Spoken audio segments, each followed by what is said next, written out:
Hey guys, it's Chris Petrocchi, and in this course, Mastering the Art of the Portrait, we've been talking about how to get a likeness, and this is the third part.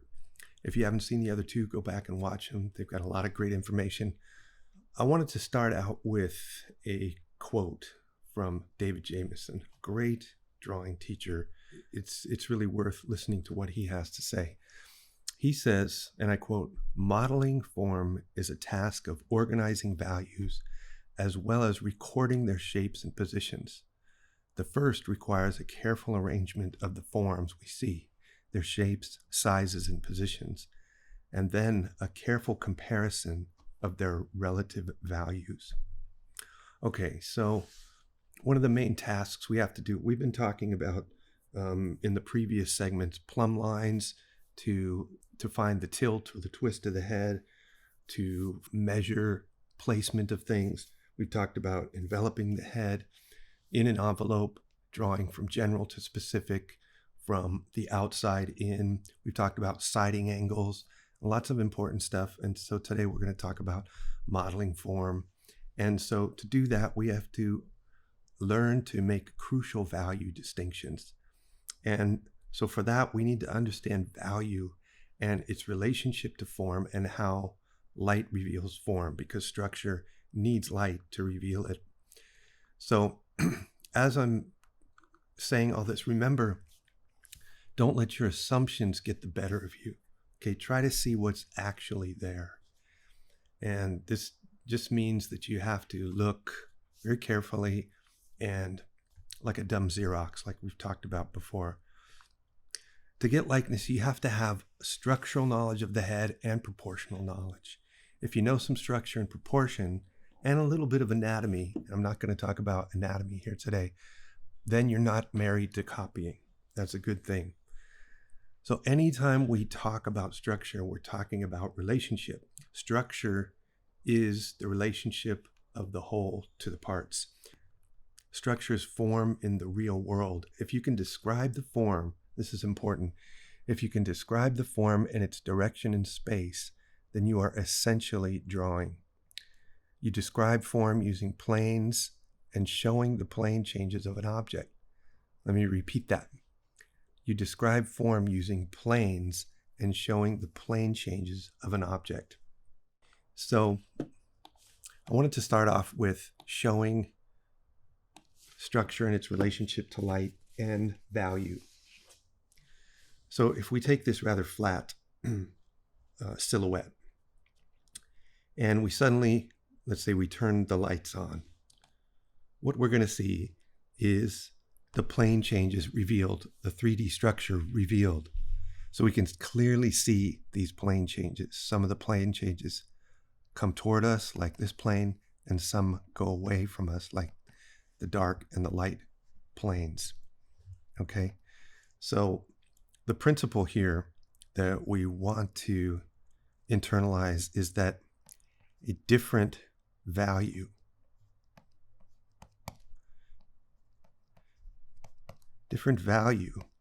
equals a different plane. Okay, so the light, middle, and dark values look like a sculpted form. So we went from this to this, and we've sculpted out some geometric 3D form. So different value, different plane.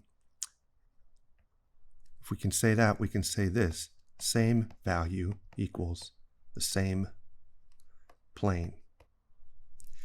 Okay, different value, different plane. We could say then that a form change equals, or a value change equals a form change. So if we have a change in the value, we have a change in form. That's just the way our eyes see structure and form. So this is especially helpful when we're drawing on a 2D surface, these principles. All right, just to drive the point home further, same value, same plane, different value, different plane. If we turn the lights on, we get something like this. a form revealed inside that dark silhouette. So take note of these planes here facing the top if the light is here, right? Shining down. Okay. These planes, these light planes, they're all facing the same direction, up towards the light. Okay. Now, planes that face towards the light get more light, and planes, surfaces that start to turn away from the light, they get less light. So these planes right here, the sides of the staircase, they're darker value because they're turning away from the light. They're also the same value because they're on the same plane, right? This plane, they're all the same plane, so they get the same value, right? Same plane, same value. This one here, this side of the staircase, that's a totally different value. It's dark. So just as these dark gray planes are getting the same value, these light planes of the steps of the staircase, they're getting the same value because same plane, same value. This plane is different from this plane, right? And so you get this sculptural effect to it. This plane is different from this plane. Different value, different plane, same value, right? Same value, same plane. So if you want to make something look 3D, start to introduce value changes in your shape.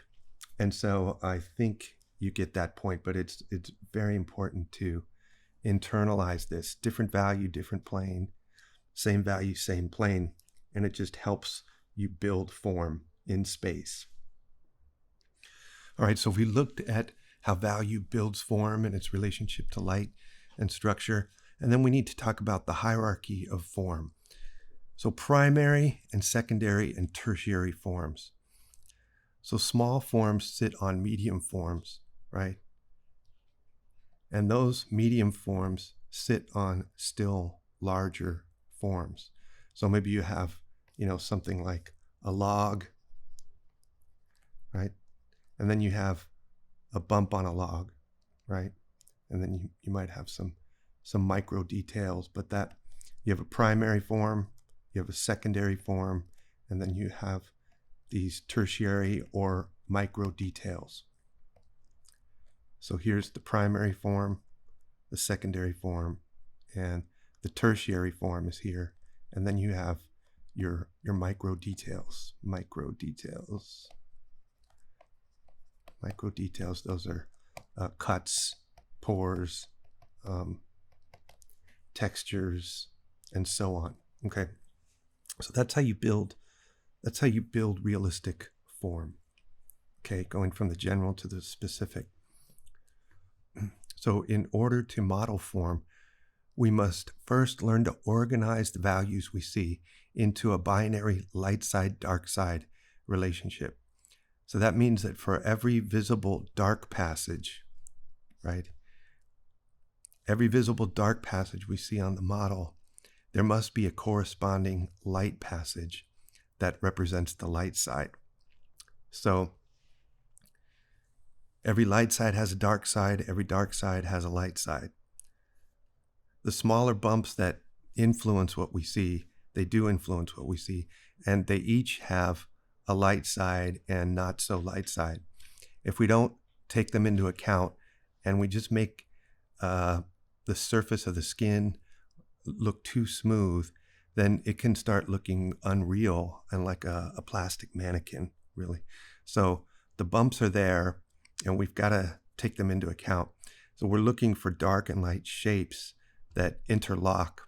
So we're not just copying light and shadow. This is really important. We're not just copying light and shadow and the patterns they make, but that's the shading trap, right? And it's usually a mistake as it makes things look disconnected and patchy, right? So we don't want disconnected and patchy. What we're trying to do is describe plane changes and make sense of the forms, and that makes it look more believable, okay? So here's an example of this. Let's say you have, you're looking at the front of a drawer or some cube type object with something embossed on the front of it. Now notice the pattern. We have a light side, dark, middle, light, middle, dark. So we have, if we're just looking at the light, dark pattern relationship, we have light, and dark, okay? That's why this object makes sense. But if we rearrange the pattern, right, we have chaos. The relationships, we've broken the relationships between that light side, dark side binary relationship so that things fall apart. So we have to think about that, keep that in mind, that every light has a dark side. Every dark has a light side. And then we can use that knowledge to make sense of the little bumps and the irregularities on the human anatomy, especially the human head and the face. So lighter values are caused by upturns of the surface toward the light, while darker values are caused by downturns away from the lights. Now, in general, the head is, the primary form is like just almost like a balloon, right? It's a little bit of a sphere, it's a little bit of a square, but it's, notice that if the light's coming from the top left, we can see some things here that we can identify. We can see a highlight, we can see a half tone, we can see a core shadow, and we can see a cast shadow and some reflected light. One other very important thing that we see here is the fall off of light. So areas of the head that are close to the light, let's say the light source is here, they're brighter than the areas down here by the chin. So areas of the forehead will be lighter than areas near the chin. That's the fall off of light, okay? And the intensity, that's the intensity of light equals 1 over the distance squared. So that just means that the light falls off very quickly the farther it gets from the light. The head rolls away from the light, right? From the light down into towards the shadows, and it rolls up from the darks into the light in general. So keep the fall off of light in mind. So this general cranial mass is our primary form, okay? Next thing we do is we dig out the eye sockets. We go for the secondary forms, right? This is primary, secondary. And then we might add the 2-cylinder and the zygomatic arch where the cheeks are, right? Then we're going to extrude a nose, add the ear, refine the silhouette. Those are all secondary forms. And then we're going to go for the tertiary forms, right? That's going to be the lips, eyes, and now you've got yourself a head. And then you would go for the details, right? So those would be skin textures, right? Pores, wrinkles, if you wanted to age this person, and, hairs and stuff like that. Okay, so the details, right? They're going to show up right in here in the halftone, right before it goes into the core shadow, because that's where the light is hitting the surface. It's raking across the surface at a very shallow angle, right? This is more perpendicular, so it gets the highlight. But as the angle of the light starts to get more shallow, that's where the details show up. All right. We don't see details here because it's too washed out. We don't see detail in the shadow because it's too dark. So where do the details show up? They show up here in the halftone area, okay, all along here. So what you'll get is, if there are pores, you're going to start to see the details there. If there's any cuts, right, or scratches, you'll start to see those things there, right? You'll also start to see hairs and things. If there's hairs, just look at your own arm under a light and you'll see where those details show up, right? Not everybody has a hairy forehead, but I think you kind of get the picture, right? That's where you would save your details. You don't have to put details all over everywhere.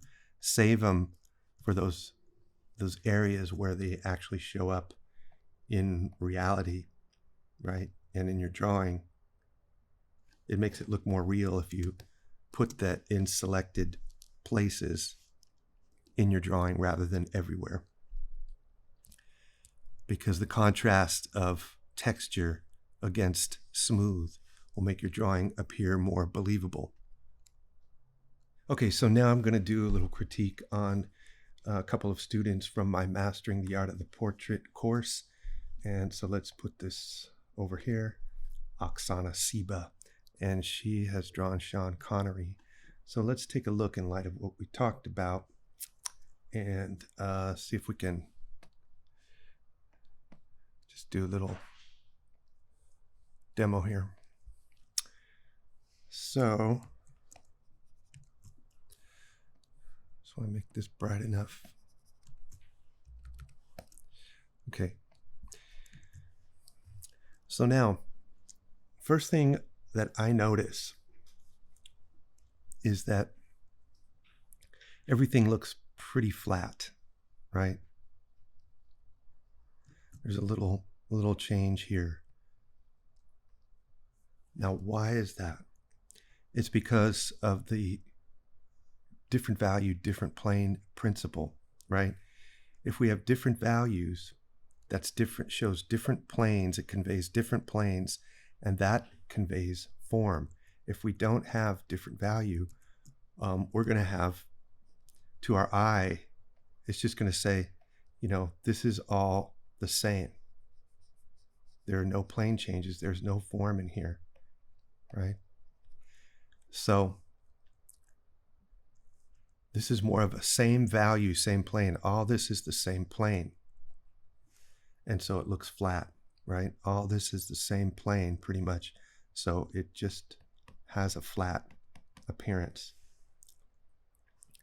So what we need to do is to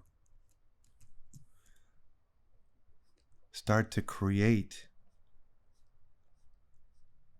some fluctuation, some changes in the value. Value change equals a form change, so that we start to get that front plane, side plane kind of description, right? Even we could do it here if we started to darken up this area. Maybe I should use some dark value. If we start to darken up, now we have this value here, V1, and this value here, V2. We have a change in the value. So that's going to equal a change in the form, right? It's going to start to, we're going to become sculpting drawers here. It's like we cut off some clay, and we cut off some clay here. And so we have a sculptural kind of, the plane changes are different values, and so it looks 3D, okay? Same thing on the cheek. So we've got here the forehead. Remember, we're describing the form and its direction in space. And we're adding some value. And so we're showing these plane changes. We could do that. We have a plane here. We have a step and showing the top plane of the nose, side plane of the nose. That looks good. And then we get a little flat right here, right? Same value, same plane. Different value, different plane. We need that planar description to show, to make it look 3D. So we've got an edge here that we need to kind of express. How are we going to do it? Well, beef up the value a little bit.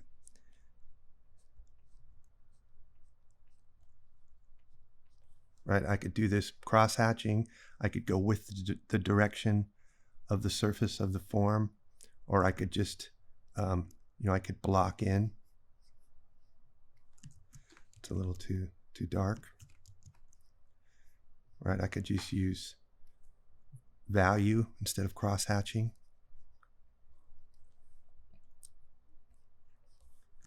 And start to build it up.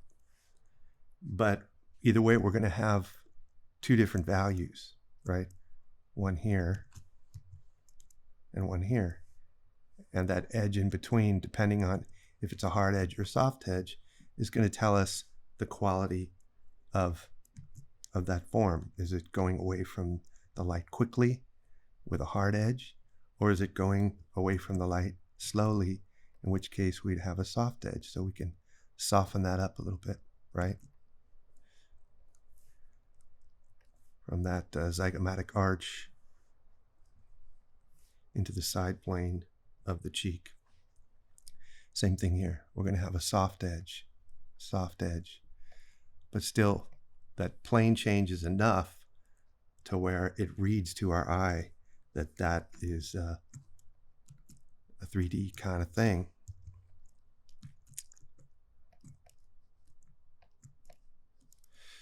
Okay, I'm just going to erase this part here.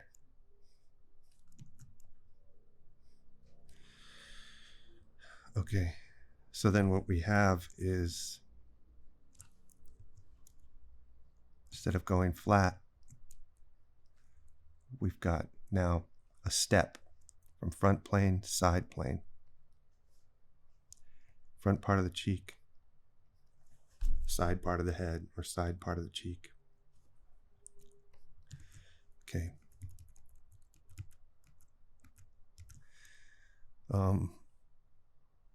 So we'll just look for areas to do that. Now you've kind of stayed in the middle here. And so that's one error that a lot of people make. They don't commit to their darks. So they're uncommittal with their darks. And so things tend to stay in the middle range. And so the drawings look flat. Okay. They don't look 3D and sculptural. So you've just got to push the values. So as we did,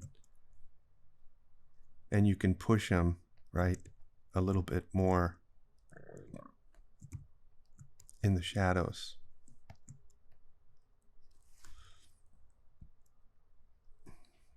Push it a little bit more. Forget about the details, right? The pupils and reflections. Just squint down and try to find out, is this a light thing or a dark thing or a middle thing? And draw that shape. It's the shapes, values, and edges that are important. SVE.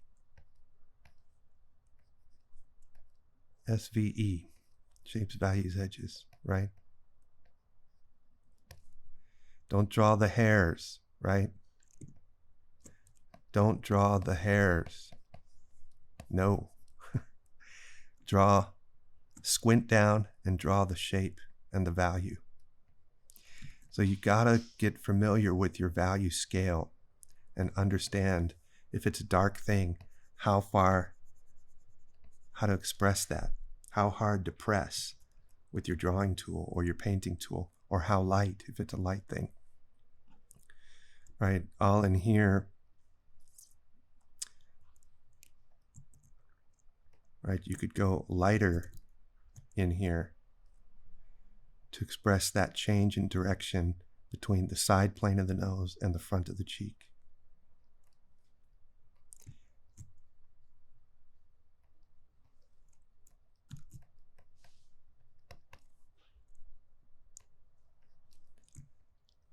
And we need kind of a highlight on the nose itself.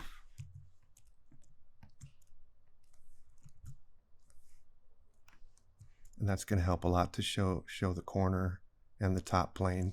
You could even just make it a top plane with a little highlight. Right? And then there's little bumps and fluctuations on the forehead, right? Because the light seems to be coming, you can tell by the shadow on the nose that it's coming from the front and top down. So we need, a highlight. And remember the fall off of light. Let's get rid of this. The fall off of light. The area nearest the light is going to be lighter than the areas farther away. So we've got this forehead area is going to be lighter than the chin area. So we want to get that expression. The face rolls away from the light towards the darks.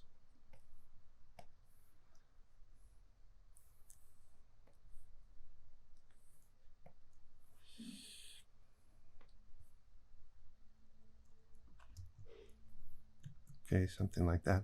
We want to express that underlying form that's, that was over here on this side, right?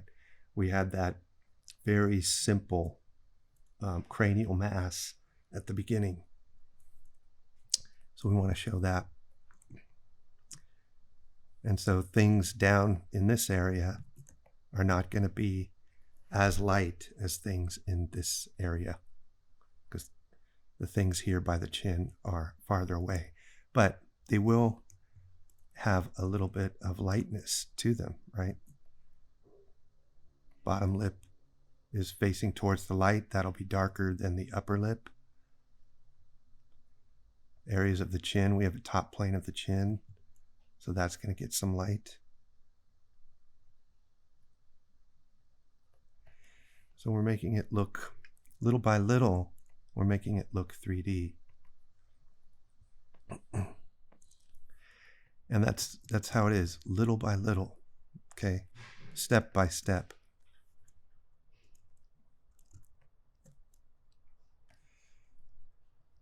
And then it'll make sense that, this cheek is facing the light, and every light has a dark, right? So there's usually forms within forms on the face, so it's a little more complicated than just a sphere or a cube, but a lot of the forms are submerged into the face, right? So you don't see them completely, but this is like a kind of a cylinder there, right? And it turns away, and then it's interrupted by, another form here. But we do have a light and then a dark side, and you can kind of see that right in there where that zygomatic arch turns under, and then it meets the masseter muscle back in here where the jaw, the chewing muscle is. It also hits that plane of the sideburn of his hair.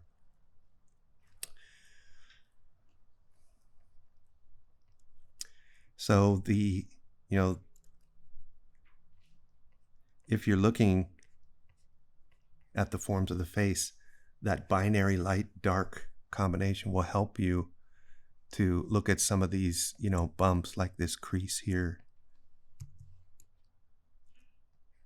right above his brow, right? I'm just going to overstate it a little bit, right?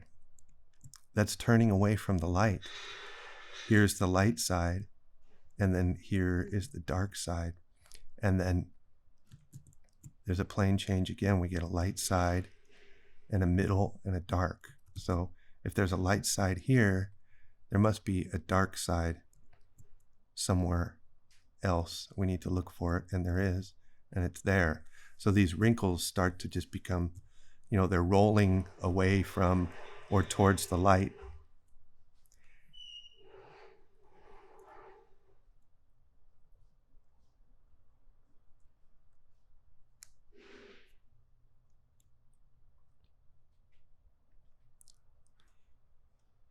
and we can begin to make sense of those things. And then we just assess the edges.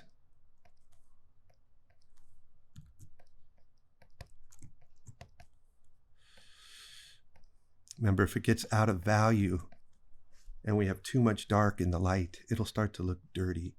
So you can adjust your values there.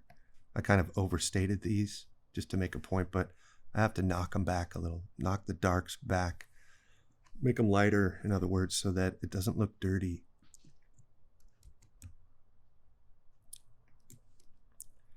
And then we have a wrinkle in here.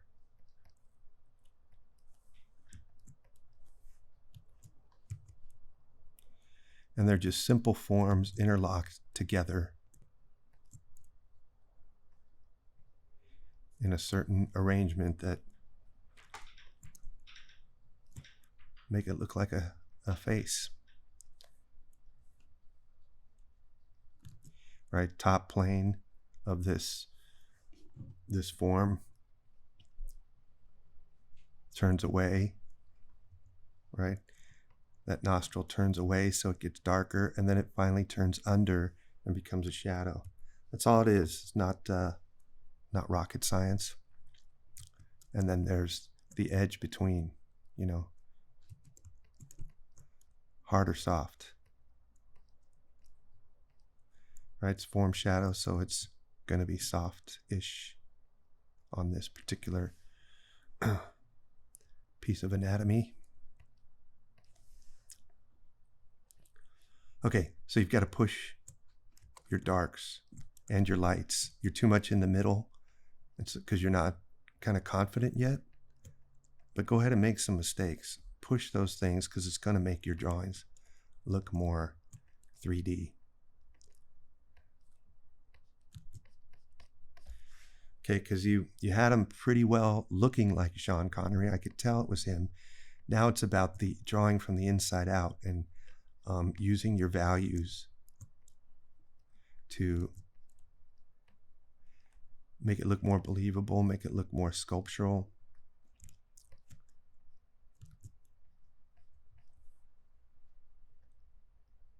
And you've really got to make those crucial value distinctions like we talked about. Okay. Was there anything else?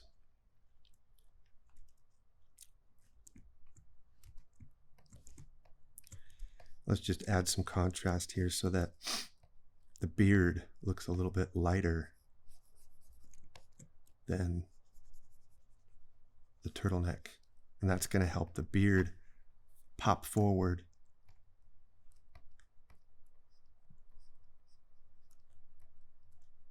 Because of that contrast of value, right? Because before, everything's kind of in the middle, right? Now, the last thing I would do, let's assume that I went through this whole drawing, I might put a little catch light in there. That's the last thing I would do, right? And give it that, like he's got a soul, like he's alive, right? The catch light. I think you went a little too dark on the far side of the top plane of the nose, just a little too dark. It's not that dark. So it looks a little dirty instead of, copying the shade and shading and sort of switch over to trying to figure out how you can make the description of the form better, right? So using the light and darks to convey structure and plane changes rather than just shading because we don't know what's happening. We're just copying, and that sometimes again can look disjointed and patchy, and so we don't want that. In the half light, starts to turn away into the shadow, and that's where you see wrinkles, pores, hairs, and so on. Okay, see, no detail here, but we start to see the detail here, the wrinkles, pores, hairs, and so on. Okay, The only other thing that Oksana can do to improve this is basically, just going to tone that down, is just to line things up. And that's more using the parallel lines and implied perspective. So if we, jumped into, see, the eyes are kind of offset. They're not lining up with the nose and the mouth. And just so those parallel relationships, right? So we could just take this thing into Liquify and see if we could just kind of quickly rectify that, maybe. So I'll just grab this brush, make it big, and try to just push things up in a gross kind of way so the eyes line up better. And or I could push that one down just a little bit. I'm not sure I could do it. We have mouth smile with height and stuff, but I could just kind of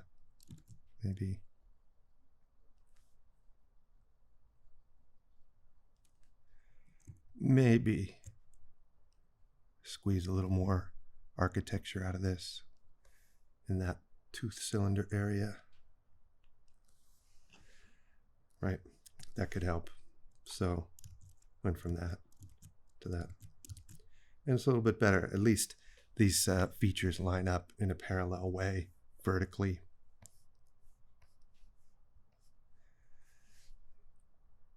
And horizontally.